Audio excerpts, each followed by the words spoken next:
السلام عليكم ورحمة الله وبركاته. في طريقة أنا شفتها في اليوتيوب، مش من اختراعي، لكن أنا بعيدها بطريقتي خطوة خطوة.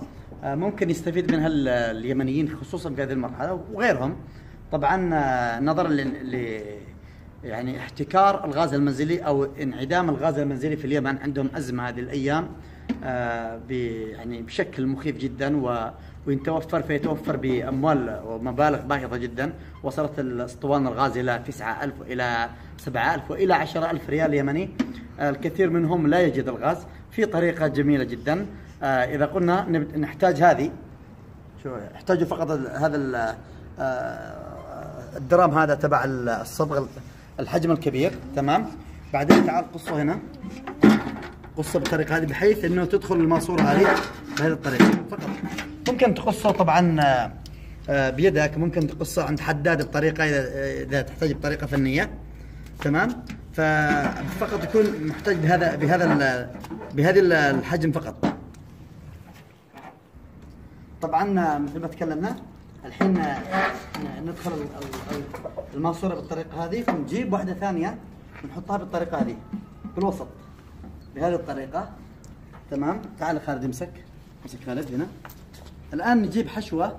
الحشوه هذه عباره عن نشاره خشب، طبعا تاخذها مجانا من عند النجارين. هذه النشاره، هذه نشاره الخشب، واذا كانت يعني مطحونه بشكل اكثر من هذا تكون افضل. هذه تاخذها مجانا عند النجارين واي محل نجاره، وتحشي هذا المكان. الان نقوم بحشو هذا المكان تماما.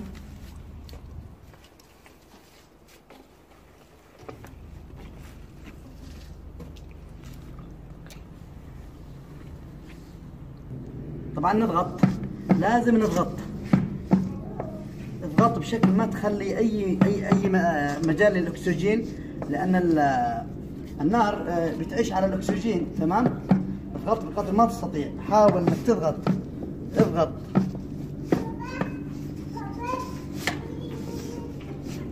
يعني كل ما ضغط اكثر كل ما استمرت معك ودامت ايام طويله. شفتم الحين بعد الضغط نزل المستوى، ونضيف ثاني مره. نحاول اكبر قدر ممكن. تمام. نضيف ثاني مره ونضغط ايضا.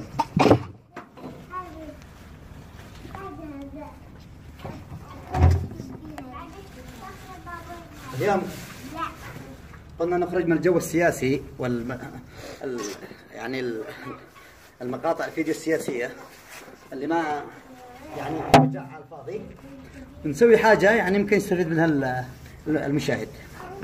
تمام. الان شفتم ايضا نضغط، نحاول الضغط اكثر واكثر، ما نعطي اي مجال للاكسجين انه يتنفس في الوسط.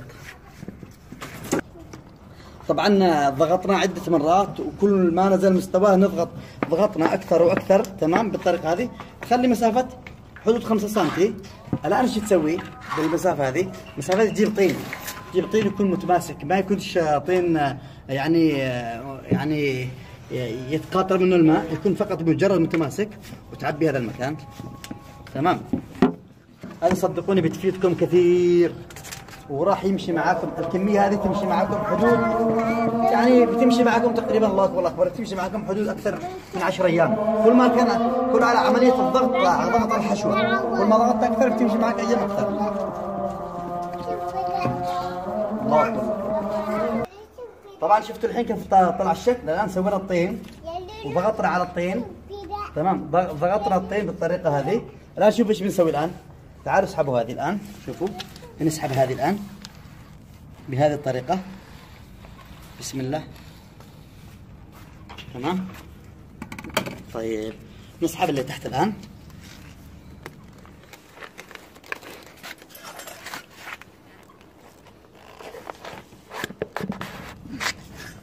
نسحبها بهدوء.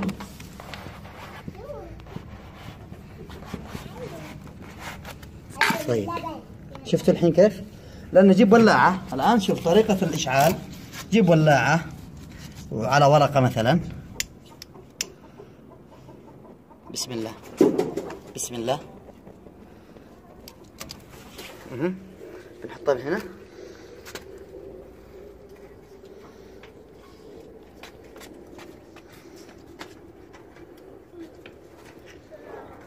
تمام، ننتظر شوية.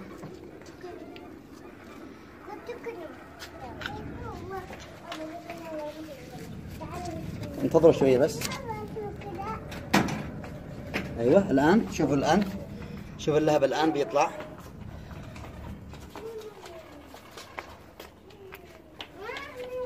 يا سلام، شفتوا اللهب الآن كيف طلعت؟ شفتم الحين؟ هذا بالطريقة هذه وعاد يطلع كمان. بالطريقة هذه الآن بيستمر معاكم، تستخدموه تقريبا لمدة 10 أيام، أسبوع إلى 10 أيام. وكل أهم حاجة الضغط على الحشوة. كل ما ضغطت الحشوة أكثر كل ما استفدت منها أكثر. الآن النار تطلع، لا زالت تشتعل الآن.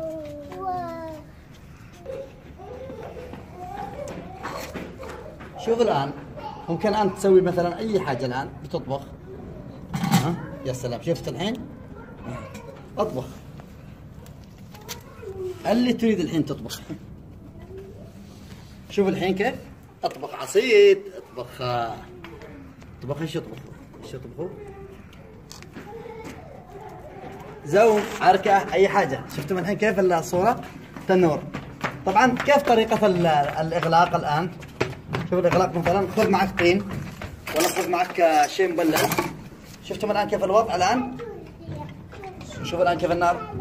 الان النار حتى ما في دخان، الدخان يطلع قليل جدا وصديق للبيئة بالطريقة هذه. وهذا يستمر معكم، يعني تستخدم المدة تكلم لكم حدود تقريبا اسبوع 10 ايام كله. اهم شيء عملية الضغط على الحشوة. كيف بنطفيها الحين؟ بكل سهولة. شوف، بناخذ قطعة طين، تشوفوا اللهب ما شاء الله كيف بيرتفع. بناخذ قطعة طين او ناخذ منشفة مبللة ونضغط عليه فقط هنا. شوف، انتهى الموضوع. انتهى الموضوع تماما بكل سهولة. تبغى بكرة يعني تجي بكرة تجي تولع هذا يعني مرة نفس الطريقة، تأخذ لك ورقة وتولع تشعلها داخل وصلى الله وبارك، وهكذا تستخدمها. وخلوا الغاز لمن استطاع إليه سبيلا، وهذا نعمة من رب العالمين. يعطيكم العافية، إن شاء الله تستفيدوا منها لما يفرجها ربي. مع السلامة.